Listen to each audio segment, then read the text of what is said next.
Hi everyone, आपका स्वागत है हमारे यूट्यूब चैनल ग्रेव स्टडी में। तो आज हम लोग एसएससी जीडी में मैथ से जो पूछे के महत्वपूर्ण प्रश्न है उसी से रिलेटेड क्लास करने वाले हैं। और यह क्लास जो है इंग्लिश हिंदी दोनों में है, इसलिए आप अगर इंग्लिश भी जानते हैं तो नो प्रॉब्लम, हिंदी भी जानते हैं तो नो प्रॉब्लम। ओके। और जो मैंने जीके जीएस के क्वेश्चन करवा रखे हैं ऊपर आपको आई बटन पर मिल जाएगा, उसके साथ ही मेरे डिस्क्रिप्शन में उसका लिंक दे रखा है, आप जरूर से जाके देखें। एसएससी जीडी का जो जीके जीएस है बहुत ही इंपॉर्टेंट क्वेश्चन मैंने करवा रखे हैं। ओके, तो चलिए अगर क्लास टाइमिंग की बात करें तो क्लास जो है 8 PM में आपको देखने को मिल जाएगा। 8 में से 8 बजे रात में, तो इसलिए आप जरूर से जरूर ज्वाइन कर ले। पहला प्रश्न, एक कार 48 किलोमीटर प्रति घंटे की गति से एक निश्चित दूरी को 14 घंटे में तय करती है। वह 84 किलोमीटर प्रति घंटे की गति से समान दूरी को तय करने में कितना समय लेगी? Okay, a car covers a certain distance at a speed of 48 kilometre per hour in 14 hours. How long will it take to cover the same distance at a speed of 84 kilometre per hour? तो चलिए जल्दी से इसे बनाइए।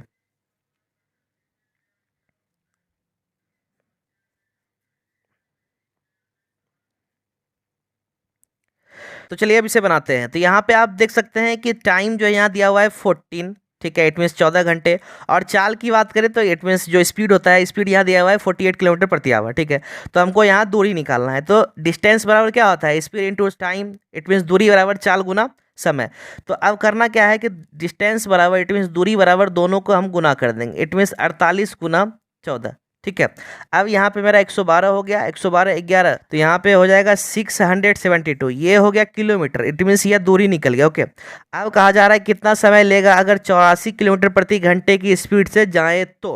Okay, तो हमको क्या निकालना है? समय बराबर, तो समय बराबर क्या होता है? दूरी बटे चाल।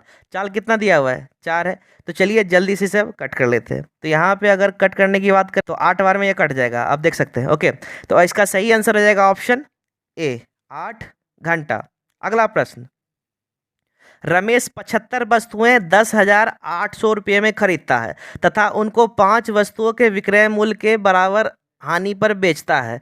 तो एक वस्तु का विक्रय मूल्य क्या होगा? Ramesh buys 75 items at ₹10,800 and sells them at a loss equal to the selling price of 5 items.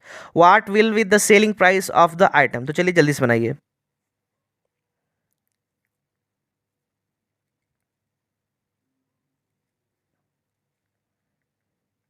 तो जल्दी से बनाइए, बहुत ही इंटरेस्टिंग क्वेश्चन है।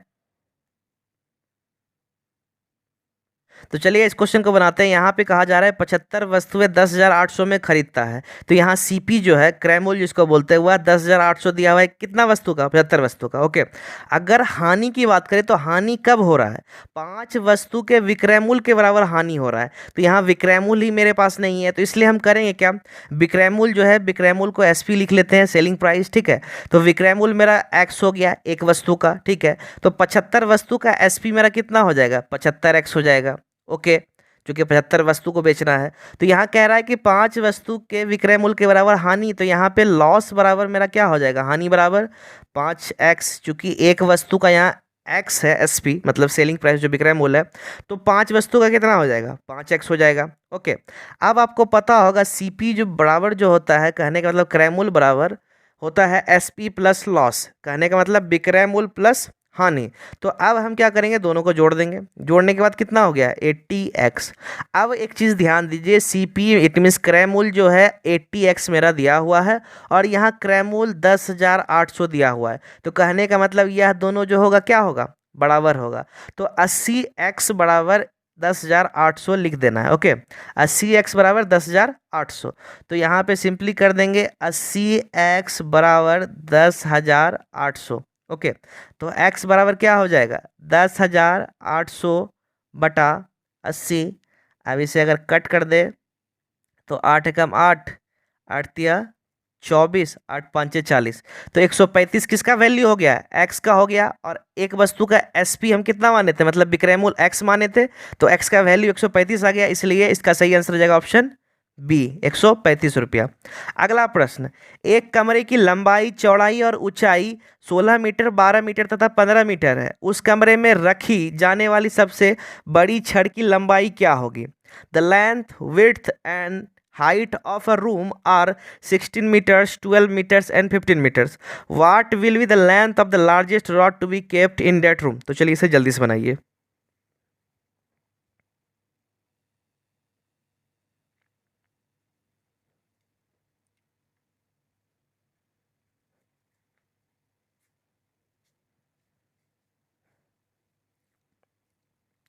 तो चलिए अगर ध्यान से देखें तो आपको पता होगा कि यहाँ पे लंबाई दिया हुआ है, चौड़ाई दिया हुआ है और ऊंचाई दिया हुआ है। It means length, breadth, height. ठीक है। अब अगर रूम के सबसे लंबे छड़ की बात करें, अगर आप अभी रूम में हैं तो आप देख सकते हैं आपके रूम में सबसे लंबा छड़ एक कोना से दूसरा कोना, कहने का मतलब अगर एक ऊपर का कोना ले रहे हैं तो ठीक उसके सामने एक नीचे का कोना लेना है। इट मीन्स जैसे एग्जाम्पल के तौर पर अगर मैं आपको समझाऊँ तो आप बहुत अच्छे तरीके से समझ जाएंगे। ये हुआ एक तरह से रूम मान लेते हैं। ठीक है। अब ध्यान दीजिएगा यहाँ पे, अगर बात करें इस कोना से, ठीक है, इस कोने की ओर, यहाँ से यहाँ तक का जो लंबाई होगा वो सबसे लंबा छड़ रूम में होगा। ओके। अब इसको निकालने का फॉर्मूला क्या होता है? ठीक है, तो फॉर्मूला आपको हम बता दे रहे हैं। यहाँ पे होता है अंडर रूट एल स्क्वायर मतलब लंबाई स्क्वायर प्लस बी स्क्वायर मतलब चौड़ाई स्क्वायर प्लस एच स्क्वायर मतलब ऊंचाई स्क्वायर। तो अब करना क्या है, 16 है, 16 का स्क्वायर कितना हो जाएगा? 256। ठीक है। अब यहाँ पे b मेरा 12 है, 12 का स्क्वायर 144। आप स्क्वायर को याद कर ले, बहुत ज़रूरी चीज़ है। ओके।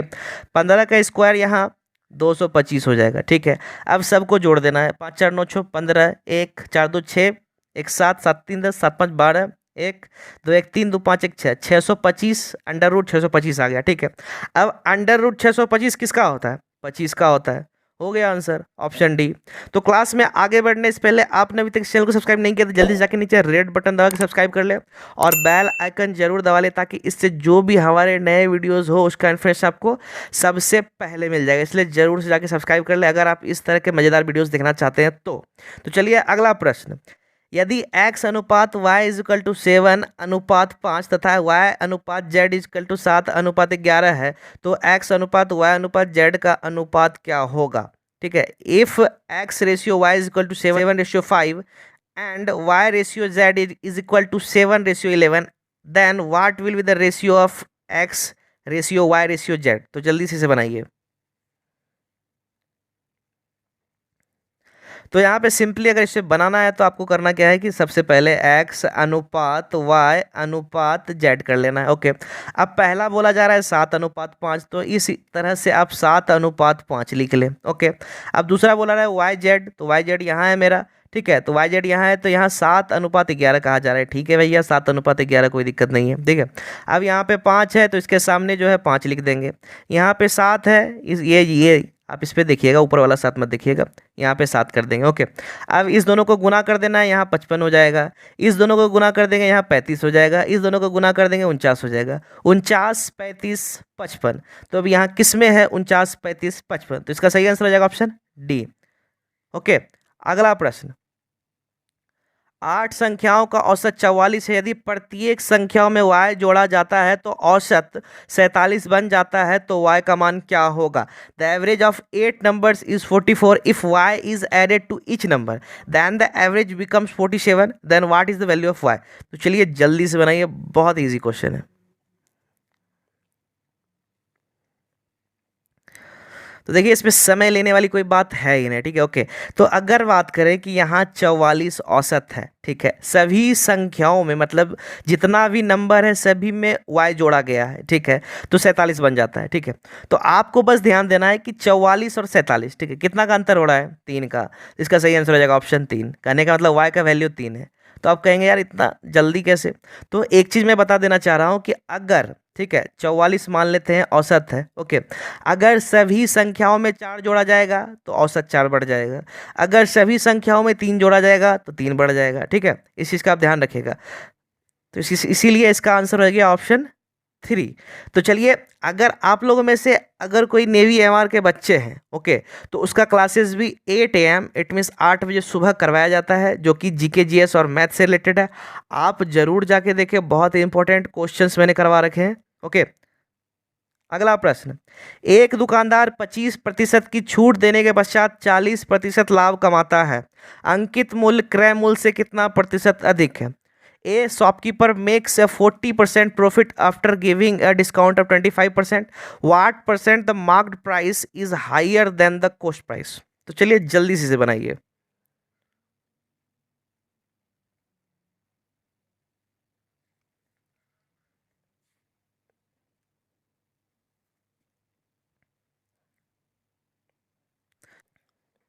तो चलिए अब इस क्वेश्चन को बनाते हैं। ये थोड़ा सा उलझा हुआ है, ठीक है। अगर आप थोड़ा सा दिमाग लगाएंगे तो बहुत आसानी से बन जाएगा, ठीक है। तो यहाँ पे देखा जाए, दुकानदार जो है 25% का छूट दे रहा है, डिस्काउंट दे रहा है, ठीक है। फिर भी सोचिए उसे 40% का लाभ, इट मीन्स प्रॉफिट हो रहा है। ओके, अब यहाँ पूछ रहा है क्या कि जो मार्केट प्राइस है, अंकित मूल्य है, क्रय मूल्य से कितना प्रतिशत अधिक है। ओके, तो फर्स्ट ऑफ ऑल बात करें कि जो सामान जो है, ठीक है, सामान का जो क्रय मूल्य है, सीपी है, उसको हम 100 मान लेते हैं। सीपी बराबर हम 100 रुपया मान लिए। ओके, अब कह रहा है क्या कि 40% लाभ कमाता है। तो कहने का मतलब लाभ मेरा कितना हो गया, 40 रुपया हो गया। तो एसपी बराबर क्या हो जाएगा, 40 रुपया। जब हमको फायदा हो रहा है तो 140 रुपये में सामान बेचे होंगे, ठीक है। अब यहाँ पे ध्यान से देखें तो अंकित मूल्य, ठीक है, तो अंकित मूल्य मान लेते हैं कि 100% है। ध्यान दीजिएगा, अंकित मूल्य 100% है। अब इसी में जो है 25% का छूट देके जो है सामान को बेचा जाएगा। तो 100 का अगर 25% छूट दे देते हैं, ओके, तो मेरे पास बचा कितना, 75%। तो 75% में सामान बेचा होगा। तो कहने का मतलब 75% 140 के बराबर है, क्योंकि 140 में ही सामान बेचे हैं। तो 75% बराबर क्या हो गया, 140 के बराबर हो गया, ठीक है। ठीक उसी तरह से 1% क्या हो गया, 140/75। अब 100% बराबर निकालना है, ठीक है। 100% क्या ये, तो इसके बराबर कितना हो जाएगा, 140 बटे यहाँ 75 हो जाएगा, और गुना 100, ठीक है। अब गुना 100 हो गया। अब यहाँ पे होगा 25 तिया 75, 25 चौक 100। ओके, अब 14 चौक 56, 560/3 यहाँ हो गया, ठीक है। अब जब इसे डेसिमल में निकालेंगे, डेसिमल में निकालने के बाद हो जाएगा 186.67 इतना रुपया। तो एक बात बताए, सीपी जो है 100 है, ठीक है, और मार्केट प्राइस मेरा कितना बैठाया था, 186.67 रुपया। तो इससे कितना ज़्यादा है आप देख सकते हैं। तो 100 मेरा 100% है, तो यह मेरा 186.67% हो जाएगा, ठीक है। तो इसका मतलब 86.67% जो है दाम बढ़ा के लिखा गया है। इसलिए इसका सही आंसर हो जाएगा ऑप्शन बी, 86.67%। ओके, अगला प्रश्न, एक लंब वृत्तीय शंकु का आयतन 2464 सेंटीमीटर क्यूब है। यदि शंकु की लंबाई 12 सेंटीमीटर है तो इसके आधार की त्रिज्या क्या होगी। The volume of a cone is 2464 centimetre cube. If the height of the cone is 12 centimetre, what will be the radius of its base. तो चलिए जल्दी से बनाइए, ये तो फॉर्मूला का खेल, अगर आपको फॉर्मूला होगा तो आप इजीली बना सकते हैं।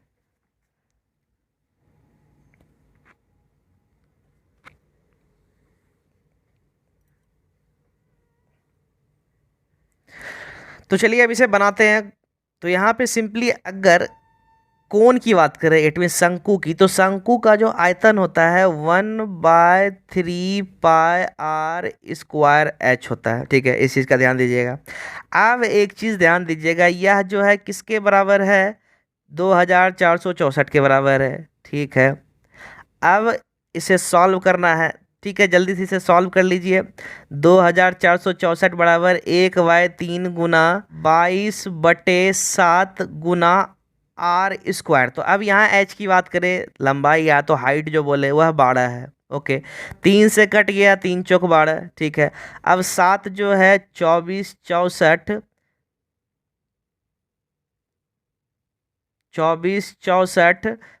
गुना 7। अब यहाँ जो है 22 गुना 4 नीचे आ जाएगा, 22 गुना 4, ठीक है।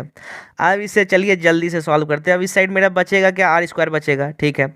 अब 4 से जल्दी से इसे काट लेते हैं। तो 6 चौक 24, 4 एकम 4, फिर 6 चौक 24, ठीक है। अब बात करें कि 11 दूनी 22 और 11 पचे 55। तो 11 छुक 66 और 2 से 28 बार में यह कट गया, ओके। तो 28 और 7 मेरा बचा हुआ है, ठीक है। तो 28 और 7 को चलिए गुना कर लेते हैं। 8 सती 56, 5 7 दूनी 14, 5 19, 196 हो गया। तो r² बराबर क्या हुआ मेरा, 196, ठीक है। r² बराबर 196 हो गया। तो चलिए जल्दी से इसे बनाते। तो r² बराबर 196 है, ठीक है। तो r बराबर क्या होगा, r बराबर जो है यहाँ पे मेरा r से यहाँ स्क्वायर हट जाएगा, इस साइड रूट लग जाएगा, ओके। तो 196 किसका होता है, स्क्वायर, ठीक है। तो 196 14 का स्क्वायर होता है, इसलिए इसका सही आंसर हो जाएगा ऑप्शन बी। तो इसका जो त्रिज्या जो रेडियस निकल गया वो क्या निकल गया, 14 निकल गया है, ओके। अब अगर इसके आपको मैं सभी फॉर्मूला बता दे रहा हूँ शंकु का। इट मीन्स तो फर्स्ट ऑफ ऑल इसका जो आयतन होता है, जो वॉल्यूम बोलते हैं, 1/3 पाई r² h, ठीक है। एक बार रिवाइज कर लीजिएगा अगर भूल गए हैं तो, ठीक है।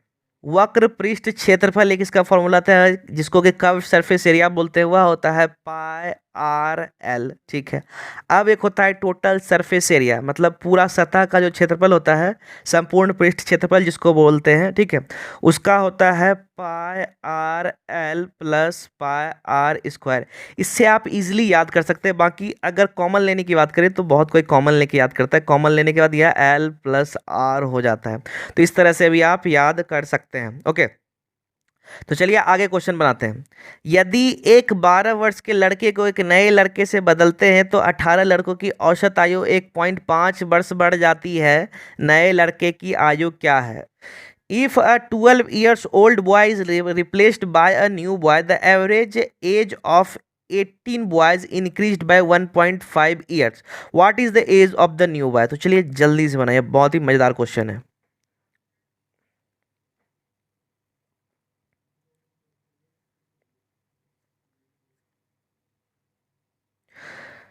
तो चलिए इसे बनाते हैं। तो आप अगर एक चीज़ यहाँ ध्यान दें कि औसत की बात करें, देखिए पहले है क्या कि 12 वर्ष का एक लड़का है, ठीक है, उसे बदल दिया जाता है, ठीक है।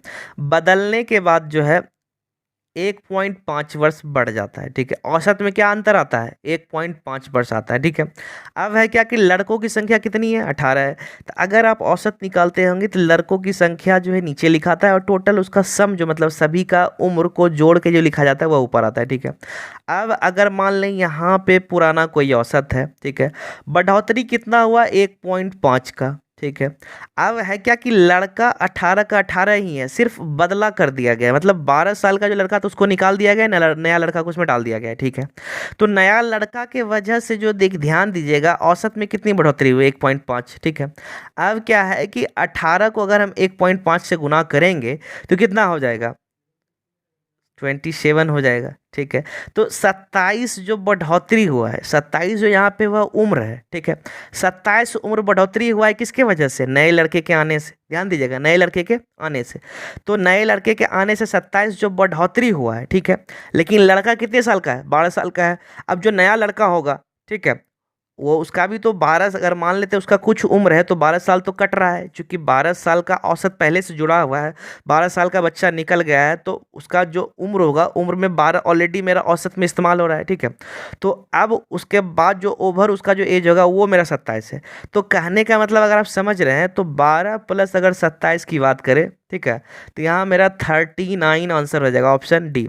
तो अगर आप इस तरह से नहीं समझे तो सिंपली आप एक काम कर सकते हैं बेसिकली, ठीक है। सिंपली आपको करना है 18 से 1.5 वर्ष में गुना कर देना है। गुना करने के बाद कितना हो गया? 27, ठीक है।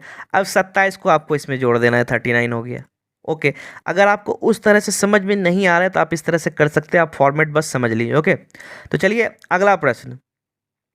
एक वस्तु का अंकित मूल्य उसके क्रय मूल्य से 60% अधिक है।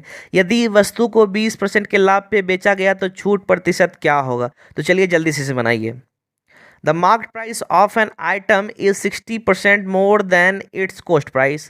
If the item is sold at a profit of 20%, what will be the discount percent?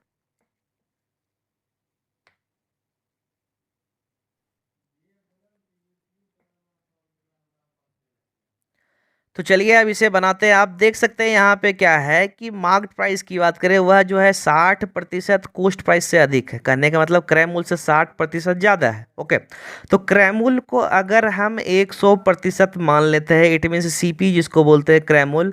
अब मेरा मार्केट प्राइस जो अंकित मूल्य है वो कितना बढ़ जाएगा? 60% बढ़ा हुआ है। ओके, तो 60% बढ़ा हुआ है तो यहाँ पे अंकित मूल्य जो मार्केट प्राइस है वह कितना? 160 हो जाएगा, ठीक है। अब कहा जा रहा है कि यदि वस्तु को 20% के लाभ पे बेचा गया तो छूट प्रतिशत क्या होगा, ठीक है। तो अब 20% का लाभ, कहने का मतलब अगर ध्यान दें 100% है मेरे पास, मतलब 100% से सामान खरीदे हैं हम, तो बेचे कितना में होंगे? 120 में चूंकि 20% का लाभ कमा रहे हैं तो जनाब तो 120 रुपया मतलब 120% में ही बेचे होंगे, ठीक है। अब अगर दाम लिखा हुआ है 160% तो कितना का यहाँ पे जो है डिस्काउंट मिल रहा है, तो चलिए अब फर्स्ट ऑफ ऑल यहाँ से यहाँ तक की बात करें तो कितना परसेंट जो है कम किया है, 40, ठीक है। 160 में अगर 120 घटा देंगे 40 हो जाएगा। अब यह 40 जो है 160 का कितना प्रतिशत है ये आपको निकाल देना है, बस कहानी खत्म। ओके, अब अगर 4 चौक 16, ओके, 2 दूनी 4, 2 5 10, 2 5 10, तो यहाँ पचे 25, तो 25% का जो है यहाँ पे डिस्काउंट मिला मिला है, इसलिए इसका सही आंसर हो जाएगा ऑप्शन बी। अगला प्रश्न, दो संख्याओं 16 तथा 20 के महत्तम समापवर्तक तथा लघुत्तम समापवर्तक का अनुपात क्या है। कमाल क्वेश्चन है, जल्दी से बनाइए इसे। What will be the ratio of HCF and LCM of two number 16 and 20? जल्दी हरी अप।